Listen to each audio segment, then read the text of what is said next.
አብዛኞቻችሁ እንዴት ቶፓዝ ቪዲዮ ኤአይን ተጠቅማችሁ ቪዲዮአችን ወደ 4K መቀየር እንደምትችሉ አታውቁም። በዛሬው ቪዲዮአችን እንዴት ወደ 4K መቀየር እንደምትችሉ አሳያችኋለሁ። እናም የዚህ ቪዲዮ መጨረሻ ላይ እኔ የምጠቀምበትን ቶፓዝ ሴቲንግ እሰጣችኋለሁ። እንደነዚህ አይነት አዳዲስ እና ትሬንድ የሆኑ ነገሮችን እንድሰራላችሁ ይህን የዩቲዩብ ቻናል ሰብስክራይብ፣ ላይክ፣ ሼር እናም ደውሎን በመጫን ቤተሰብ ይሁኑ። ቶፓዝ አፕሊኬሽን ትከፍታላችሁ። ይህንን ክሊክ ታደርጋላችሁ። የምትቀይሩትን ቪዲዮ ታስገባላችሁ። ወደዚህ ትመጡና ወደምትፈልጉት አውትፑት ለመቀየር ይህን ክሊክ ታደርጋላችሁ። 2K፣ 4K፣ 8K ሁሉም አለላችሁ። ወደምትፈልጉት መቀየር ትችላላችሁ። እኔ ለዛሬ ማሳያችሁ ወደ 2K ቀይሬ አሳያችኋለሁ። ወደ ታች ትሄዱና ኢንሃንስመንት የሚለው ጋር ትገባላችሁ።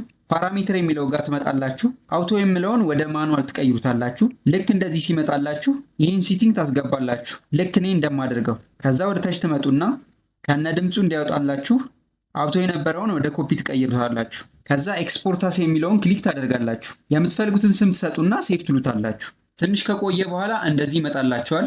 ልዩነቱን ማየት ትችላላችሁ። ከታች ሎድ የሚያደርገው ነገር እስኪጨርስ ጠብቁ። ልክ እንደጨረሰ እንደዚህ አይነት ራይት ምልክት ያሳያል። ከዛ ኮምፒውተራችሁ ላይ ሄዳችሁ ቼክ ማድረግ ነው። በመጨረሻም ይህን የቶፓዝ ሴቲንግ መጠቀም ትችላላችሁ።